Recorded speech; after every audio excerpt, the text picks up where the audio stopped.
Hi, I'm Dr. Betsy Greenleaf, and here again with Body, Mind, Spirit. And I'm very excited today because we're going to be interviewing JJ Virgin. She is not only a four-time New York bestseller author, but she's a fitness Hall of Famer and a triple board certified health practitioner. So I'm very excited to be welcoming with a celebrity fitness and nutrition expert, JJ Virgin. Hi, good to be here. You know what? I'm so excited, especially because we're going to be talking about New Year's resolutions because everybody sets those New Year's resolutions at the beginning of the year and then they make it really good for about a week and then things kind of fizzle out. So you have written a number of books, which I think are really just great about, number one, a lot of the things that we think we're doing for our health and fitness and nutrition aren't the right things. hmm So Yeah. where do we start? Well, here's what I hope, Betsy. What I hope is that we will just dump the whole New Year's resolutions because I don't know about you, but the minute I do that to myself, it's like the little naughty, bratty 5-year-olds going, I'm going to immediately do the opposite of what I vowed I was going to do. Case in point, every year it would be like, okay, I'm going to do yoga, and there's no way I was going to do yoga. So now I do yoga because I never made that New Year's resolution. Instead, I really created more of a big why. And I think for us, if our big why was to say, okay, I'm going to decide that self-care is my theme for 2021, then I'm going to put myself, my health first, because by recognizing that if I do that, I can actually do better for my family, do better in my career, do better with my community. So that's the step one. Then all of these things that are really, when you look at it, small steps you have to do all along the way, those become easy because it's amazing what we get accomplished in this next year, but we're not going to accomplish it in this next week, right? And this next week, it's really just making that decision. And that's actually true. And I read someplace that once you put restrictions on yourself, like you said, that naughty part of the brain comes out, you actually set up this reward system. So like if you go all right, I'm going to give up eating chocolate, then you go and you eat that chocolate, you actually stimulate portions of your brain that go, oh, that was good. I did something bad. And now you're rewarding yourself for doing that bad behavior. So it's harder to stick with things. It is. So the reframe really is to think, okay, so I'm going to put my self-care at the top of the list. Wow, what a concept. I'm deciding that my self-care is not selfish, it's selfless. And then what do I need to do? And my repositioning on all of this is to position yourself when we think about the fact that your body is not a bank account, right? The whole calories in, calories out thing is silly, that it's a chemistry lab and that you're really a scientist. You're a detective, a health detective for your own chemistry lab. And this next year is just going to be one science experiment after the next to really figure out which diets work best for you, what time you should be eating, what's best exercise, right? What type of sleep and when. So all of that gets put together, but it doesn't start the first of the year and you go, okay, now I'm going to start intermittent fasting. I'm going to take my supplements. I'm going to make sure I get 8 hours of sleep. I'm going to wear those biohacking glasses. I'm going to start yoga. I'm going to do meditate. I mean, it's ridiculous, right? It's funny when you talk about the calories in and calories out, I've dieted, probably did every diet known to man, but I'm thinking back of when I did Weight Watchers and I actually would sit there and count my points and I figure out if I eat chocolate cake, how many points, how many points of chocolate cake can I do to get within my points for the day? And then the rest of the day I'll eat vegetables, which obviously is probably the worst thing you can do for yourself. You were a hacker early on. You were a Weight Watchers hacker. I will tell you what I did. I forget which diet it was. They told you what you could eat in a day. Well, I'm very goal oriented and ambitious. So when they told me what I could eat in a day, I ate it in the first hour, figuring, all right, look at all the time I just saved, except, 4 or 5 hours later, you're now hungry again. So, right? These things that disconnect you from really understanding if you're hungry, if what you ate actually even felt good, right? I mean, we get so far away from that when we think of points and calories. And that's what we really have to stop focusing on because, you look at even things like artificial sweeteners that have no calories, yet they can cause weight gain. So clearly it's not just calories that are creating the issues here. Yeah, and I was going to ask you, there are certain foods that we all are eating thinking we're being healthy and that we're going to lose weight, but really are sabotaging our health and our weight loss. What are those foods that we should be really second guessing about eating? This all happened because early on, I started out in this world as an exercise physiologist. So I was working out with people, and everyone who was hiring me at the time wanted to lose weight. And they wanted to lose weight by working out, not changing their diet.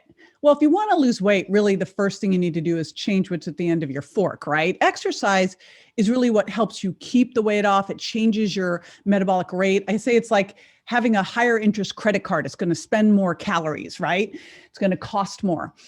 So what I realized really quickly was that you could not out exercise a poor diet, and that I had to start looking at food. And so as I was looking at it back then it was all about eating super low fat. And I quickly discovered that that was not working with my clients. They were counting calories and eating low fat. And I remember I had one client who literally would eat 600 to 800 calories a day. She was obese and just could not lose the weight, but she was eating all of these like diet foods, butter buds, diet sodas, like just gross things in packages that were making her hold on to weight.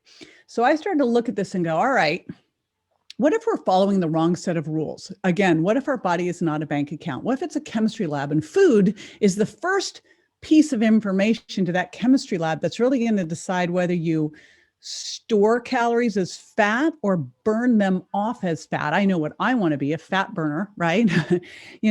And so what does that look like? And what was interesting was I started working with a lab company, and I was teaching doctors how to read these labs with their patients. And one of the labs we were using was something called a food sensitivity test.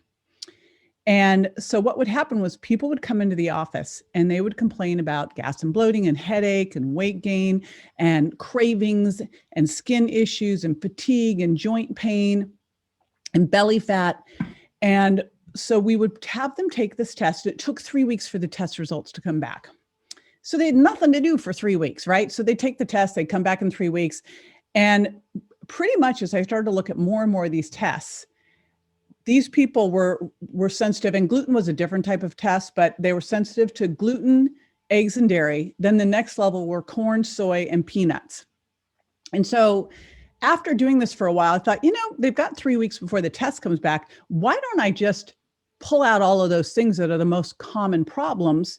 And then when they come back, if some of them weren't an issue, we could add them back. So I started doing that. And what was crazy was, because we knew when we pulled these foods out, they'd come back a week later and they'd usually drop like 7 pounds. Their gas and bloating went away. And it completely changed the way they thought about food, because they'd connected the dots between what they were eating and how they feel, which Weight Watchers and those other things, to me, they completely disconnect you from that information that food is giving you. And so what happened was, I started to realize as people came back in that they felt like whether they took the test or not, we were getting the same results. In fact, we were getting even better results, because sometimes the tests wouldn't really indicate if someone had an issue with one of these foods.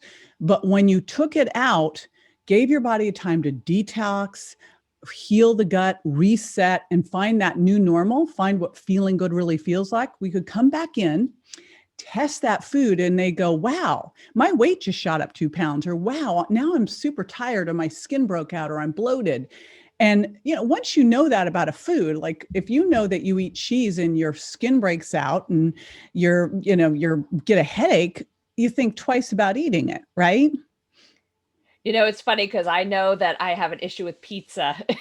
Yet I still will eat it, but I know that I prepare myself. I go, okay, you know what? I'm going to have like joint pains and feel like crap for a couple of days afterwards. But, I know when I'm like looking at losing weight, I go, okay, you know what? We got to cut the pizza out of the diet. But here's the thing with pizza. You go, okay, pizza. So the most common foods that we can become intolerant of, and I'm using intolerant as much more of an umbrella term. It's probably not an allergy. Those things we tend to know. That's the person who has the peanut allergy. You open them up on the plane and they can't breathe. It's that immediate response. But sensitivities or intolerances can be due to a variety of different factors, both hormonal, immune, etc. And most likely within your pizza, because the top ones are gluten, dairy, corn, soy, eggs, peanuts. And then I had to put sugar and artificial sweeteners in there because they create a lot of the problems with your gut that then create these intolerances. And also I discovered, Betsy, if I didn't pull sugar out and I took those other foods out, then people just ate sugar. I was like, well, that just didn't do anything. That just made it worse. But if you look at pizza and you go, okay, is it the dairy? Is it the gluten? Is it the eggs? Which is it? And then you go, you can actually make an amazing pizza, gluten-free pizza, dairy-free pizza, because we do it all the time. And so you figure out which foods work for you, which foods don't, and then you do simple, healthy swaps. Like, if you found that you love the crunchiness of popcorn, like popcorn is my trigger food downfall. I can't touch it. Like I could never go, if I touched it at a movie theater and they have those bottomless things of popcorn, I'm never leaving. I will stay there. So once you know that about yourself, you go, well, what else would have like a crunchy little salty thing that wouldn't do me in? Or let's say you love, ice cream. Well, you can get coconut ice cream with 1 gram of sugar in it. So there's all these simple swaps that won't hurt you, that still satisfy you for what you're looking for, right? And you don't feel like you're deprived. And that's the real key thing. I mean, it's like if you're feeling you're deprived, this isn't going to work. And I think that's too, is like people, when you do the all or nothing kind of like, it doesn't last for very long because you want to go back. Couple hours. Yeah. That's about as far as I go. So when I put together the Virgin Diet and pulled out the 7 foods, what I did, and here, honestly, if you were going to do a really smart progression of how to eat, because I view this in this way, we really need to have 2 different terms. Diets are something that you should do short term to get a therapeutic result, to learn something about yourself. So maybe you need to deal with your unstable blood sugar or your gas and bloating. So you go on a diet to do some healing, to learn which foods work, which foods don't. Then you have the way that you eat, right? Right now they mean the same thing, but that's when I think of diets, that's where I would go. And really, if you think about it, the very first thing we should do before we start to look at what we should take out of our diet is let's look at what we should put into our diet. Like, can we add in more non-starchy vegetables? I have become fierce with the cauliflower rice and the broccoli rice because you can throw them into anything, right? I mean, it's so good. You can decarb your mashed potatoes or your wild rice. You can make crusts with them. They can go in soups. So you start to look at, how can I add more non-starchy vegetables in? How can I make sure that I'm getting in more pure spring water, iced green tea, those types of things? How can I get more fiber into my diet? How can I get healthier oils, cleaner proteins? So first thing you do is put those good things in. That's step 1. Then you make the swaps. So it's not so much as I'm not going to eat these things. It is, I'm going to swap the cow's milk dairy for coconut or oat milk or one of those things. I'm going to swap the gluten tortillas for those cassava tortillas. And honestly, when I started doing this was super hard. You had to go to these specialty stores. It was really expensive. Now it's really easy to find alternatives. And really the best alternative is the least process. Like if you unprocess your diet and look for the foods that don't have to say no gluten or no sugar because like it's an avocado, right? It's not going to have it on there. That's your best of all, of course. So this has been wonderful. Well, we're going to take a commercial break and then we'll be back with some more tips.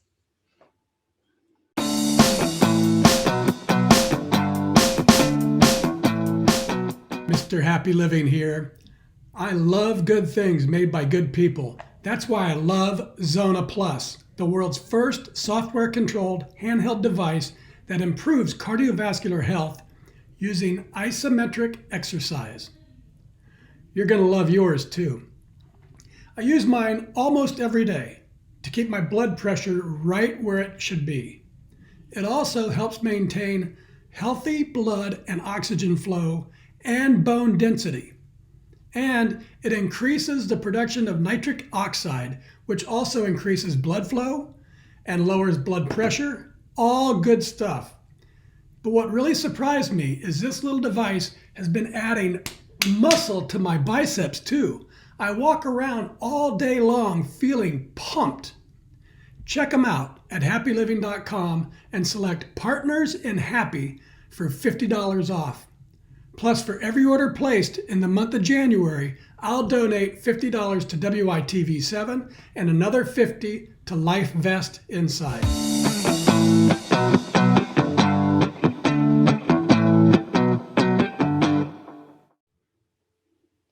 And we're back with JJ Virgin, and I'm so excited. These tips are actually wonderful, and I love the fact that you're reminding me of these like simple things I can do to just swap out my foods.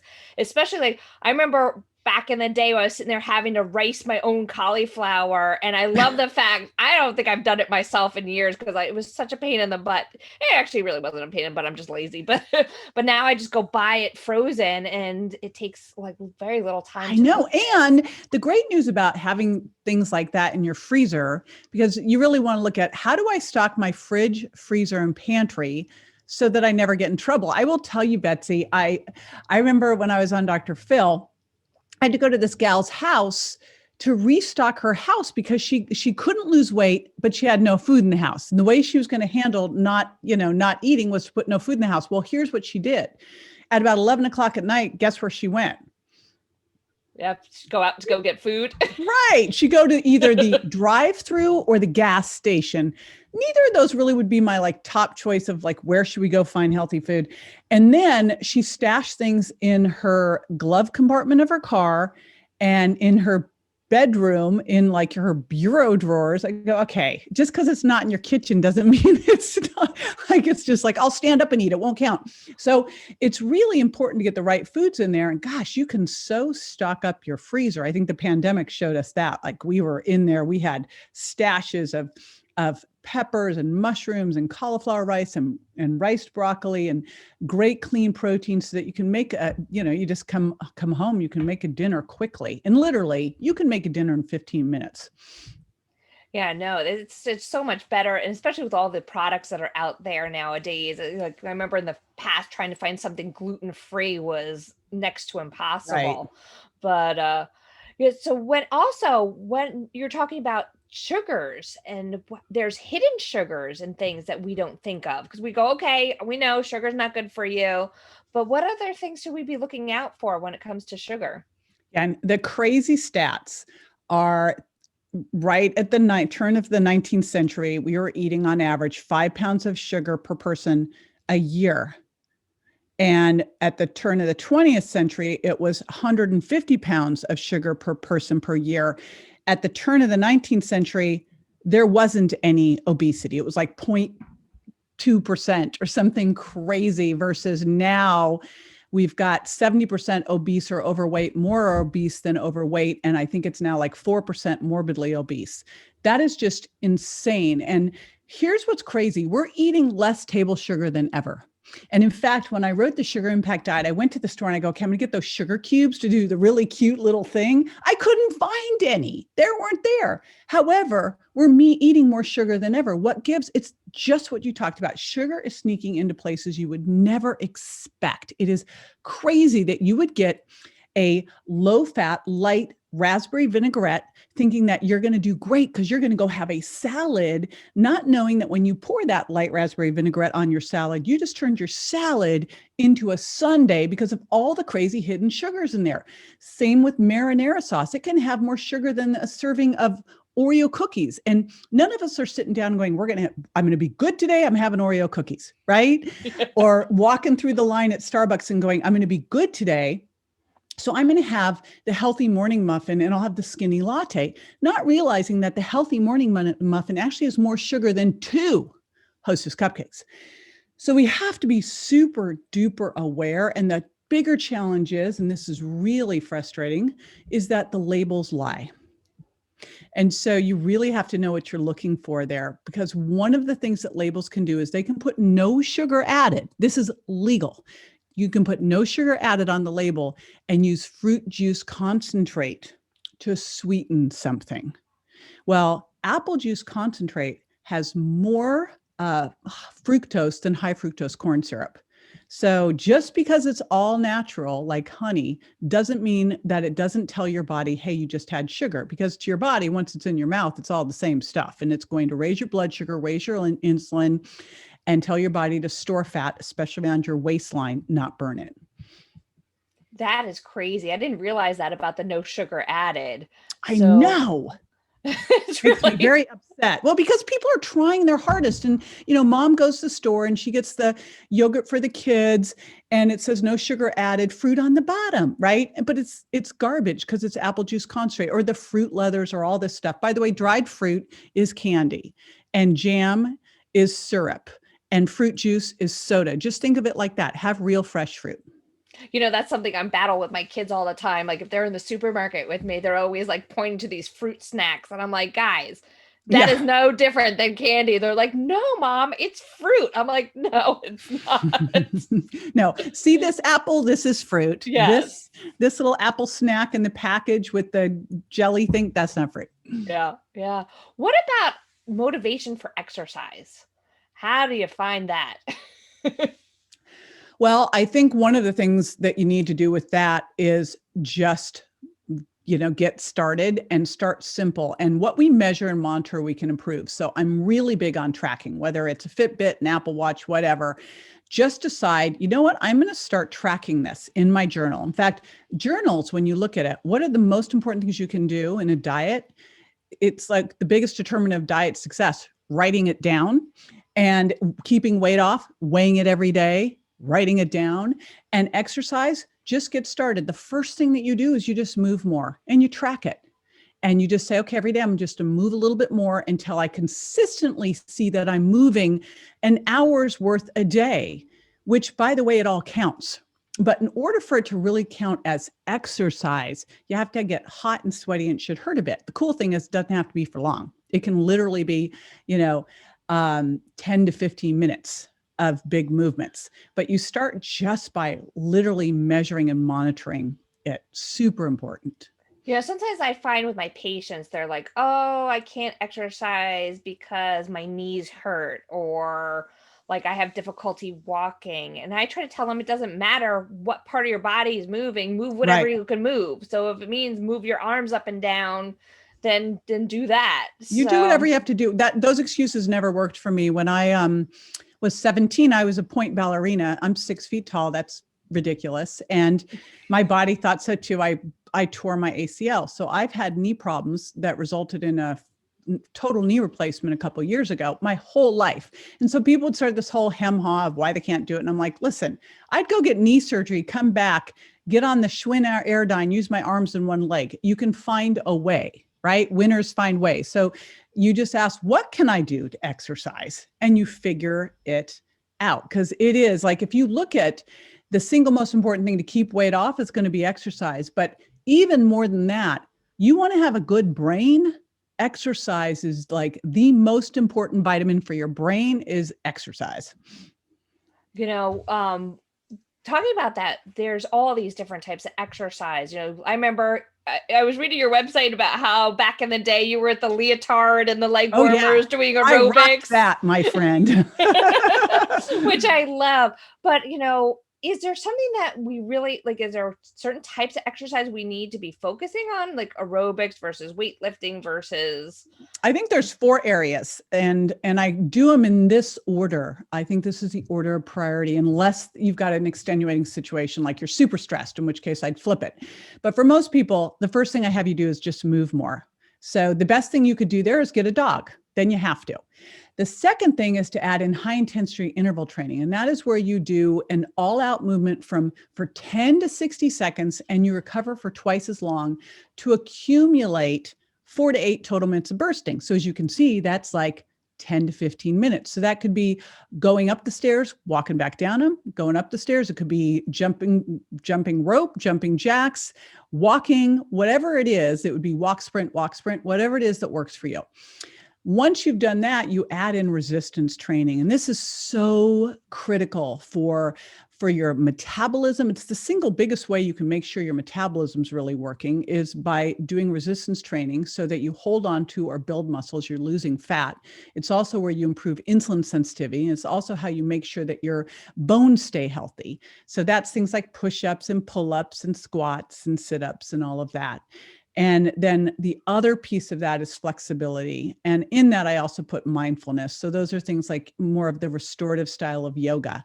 And those are the 4. And you just add them in like I start and I just build from there. You're moving more, then you add in HIIT training and get that going every other day. On the other days, you do some resistance training. And then you put in yoga like 2 times a week. I even have my husband doing yoga with me. That is wonderful. So, these tips have been great. Where can people find out more about you?